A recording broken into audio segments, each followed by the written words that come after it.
What I would like to do is to introduce another one of our great teachers, and this is Dr. Brian Adkins. I have known Brian, and this is something about how long I've been the admissions dean. I remember when this young man came through medical school, and he came through as an applicant, and he is now an associate professor in emergency medicine. Now, let me just ask, how many of y'all are from rural Kentucky? And Brian, you need to turn around and see how many raise your hand. Raise your hand if you're from rural Kentucky. Okay. How many of y'all did the PEP program? This is one of our PEP graduates. So this is a gentleman who came from rural Kentucky, wanted to be a physician in Kentucky, and is now an esteemed member of our faculty. And we want to use him to demonstrate some of the innovative teaching that we have going on in our clinical teaching. So, Dr. Adkins.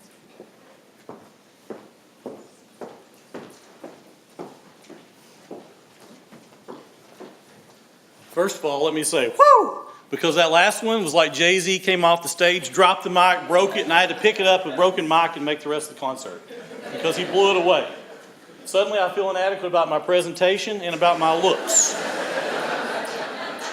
What can I say?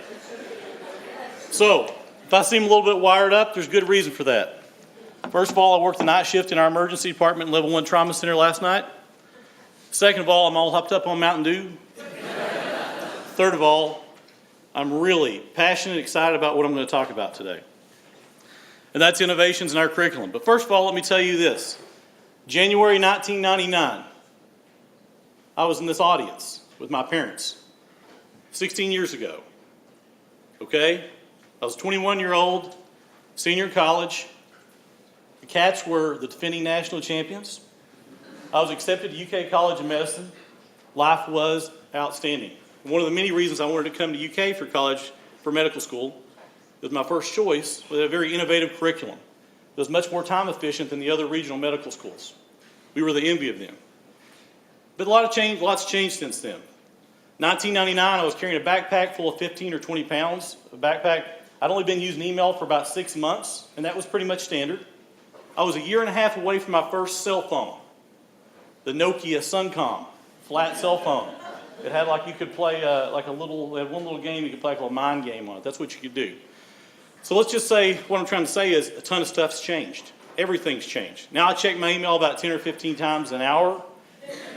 I do all my reading on an iPad. I get most of my news on medicine and sports, two things most important to me other than God and family, on my phone by Twitter.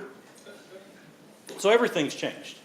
So I think it's safe to say the way we educate should change. And as Dr. Higgins showed, it's totally different than what I went through, and for good reason. So let's talk about some of the things we're doing here. I've been warned not to go over on time, and everybody knows I'm long-winded. So let's try to go start off with some of the things that we're doing here. I can say that everything about technology and medicine has changed in 16 years. So we kind of go over that. Really, the only thing that's happened is now, when you guys go to med school here, you'll be in the most beautiful and advanced academic hospital in the nation, and I mean that. I go to conferences, man, this place is a cathedral. If you look outside, we're very fortunate to have that, and Cats are still number 1, in case you guys are wondering. Let's talk about our ultrasound curriculum. How many of you guys have ever had an ultrasound or know what an ultrasound is? Is that most of you? We're not talking about new technology with the ultrasound. We're basically sending out sound waves. They're bouncing off something, they're coming back, and you're using it to create an image. That's what an ultrasound is. When I was in medical school and starting residency, basically what you do with an ultrasound, what you could do is if you wanted to assess somebody's gallbladder, you wanted to assess somebody's pregnancy, you could send them to the ultrasound tech, a skilled person who would perform the ultrasound. They'd send the report to the radiologist, they'd review some still images, and later on you'd find your report. Somebody really smart about 10 or 15 years ago said, you know what, if ultrasound is such a great non-radiation advanced way to evaluate a patient, why aren't we putting it in the hands of a patient or the physician themselves? So a small group of physicians have now become very excited and interested in ultrasound. Not as something you send someone to go do and bring back 2 days later with a report, but the use of an ultrasound at bedside while you talk to a patient. Part of the physical examination, so to speak. Sounds like a great idea. What have we found out from that over the last 10 years? It's the most rapid way to assess a trauma patient for a collapsed lung or intra-abdominal bleeding from a ruptured spleen. It's the most rapid way to differentiate acute shock, be it from the heart, be it from blood loss, be it from septic shock. It's made all of our procedures safer. And get this. I mean, this is America in 2015. Our patients are more satisfied when we do it. And isn't pleasing our patients also important, especially if we're pleasing them for the right reasons and not the wrong reasons? Because the physician is taking extra time in the room to apply something to someone, use technology to further look inside of their body, the touch, the feel, the extra time. So it's an amazing thing.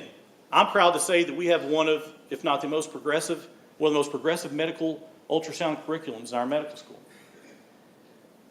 A couple of years ago, we were sitting around talking, if ultrasound is so valuable and we can do so many things with it, why is only maybe 1 or 2% of physicians proficient at using an ultrasound? That makes no sense. So we felt like we owed it to the people of the state of Kentucky to teach students how to use ultrasound. And my thought was, 2 years ago, I told the guys in the meeting, these students will be better at ultrasound when they graduate than I am, a practicing clinician. Right now, there are second-year med students who kick my butt at ultrasound. And I use one. I know how to use one. I can do it. They're better than me already. This is a generation that is even more tech-savvy than my generation and much more available and ready to learn this kind of stuff. It's amazing. Here we just have a basic small group. You can see here where he's using the ultrasound, showing the students while he performs the material, while he performs the procedure, showing them around the screen what they can do. Students teach each other. It's amazing how, I can't tell you how good these guys are. We use anatomic correlation with the lectures on structure, function, and physiology. That's the thing I just forgot to tell you. This is not just about how good of a doctor you're going to be when you're done because of this extra skill. It's about learning. Using a piece of technology to allow you to visualize three-dimensionally something inside of someone's body as you assess them, as you learn about the structure and function of human organ systems, and you can visualize it radiographically while you're learning. It's an amazing learning technique. Is it the next stethoscope? You guys tell me. Look what I brought. This sits next to my desk in the emergency department. This is not this is not a hands-free Bluetooth or the Bluetooth device with a cell phone. This is an ultrasound. When you guys graduate from medical school, I do not think it is a stretch to say when you finish your residency training, a significant percentage of you will not necessarily carry this. You'll carry something that's much more advanced, smaller, cheaper, better resolution in your pocket. And your patients, maybe not you, but by the time you guys are my age, your patients will expect to be touched with this. Now you tell me why every medical school doesn't have built-in ultrasound curriculum. It just fell out of the sky with this idea of why don't we do this? And it has been amazing, the success that we've had, the interest we've had. At the World Cup of Ultrasound, at the World Ultrasound Congress in Portland, Oregon, this is a picture of the Jumbotron they had up there, or the Jumbotron with the hanging screen at the lecture hall. Of all the schools that participated, which were a bunch, University of Kentucky's team was champion, number one. 17-16 over Oregon. I'm sure the Ohio State fans in the audience are hoping they have a similar result on Monday night. But I know that UK did. You know what the amazing part is? Guess who finished third? Our B team. Sounds like Kentucky basketball, but it's not. It's our medical students. They're that good at ultrasound. You think I'm kidding? Here's a picture of them with their fearless leader I'll talk to you about in a minute. You got national press here on the Lane Report. Our students are so good, they're now doing research projects on how best to teach ultrasound to each other.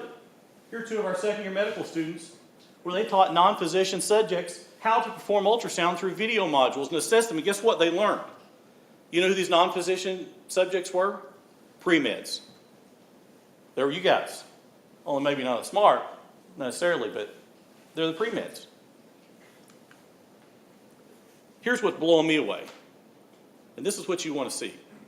How revolutionary is this? In 2 years, our students have become so confident at ultrasound that they have created their own student-driven conference.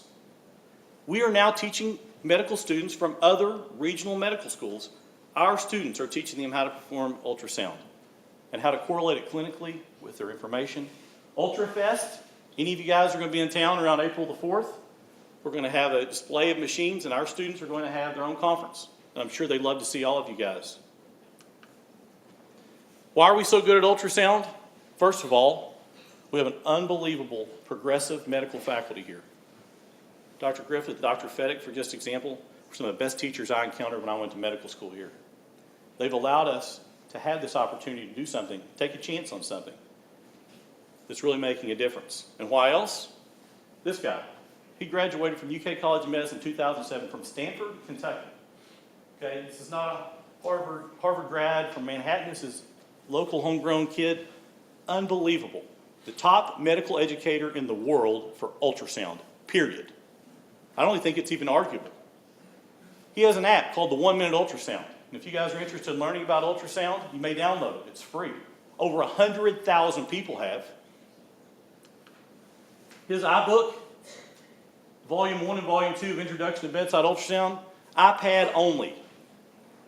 Top medical textbook on iTunes Bookstore, Volume number 1. When was that achieved again by someone at a local college of medicine? Number 2, also number 1 on the textbook store. Here's another kicker. When you go to medical school here, the top bedside clinical ultrasound course in the nation is right here at the Castle. You know, there's no Castle on Versailles Road. Is everybody familiar with that? Yeah. Here it is. People pay thousands. Multiple people from Australia, Europe, Quebec, Canada. Our medical students drove out for free. Unbelievable time. Let's talk about something else we're doing here. Whenever I was in college, heck, man, we were still passing notes. If you wanted to take a girl out, you pass a note down, I guess, whatever we did. We called and left a voicemail on somebody's tape recording message machine. Now what do you guys do? Express your sincerest thoughts in 120 characters for the world to see and direct it at somebody else. Play pictures with Instagram, play videos with Vine. Now you flirt by a disappearing picture called Snapchat? Are you kidding me?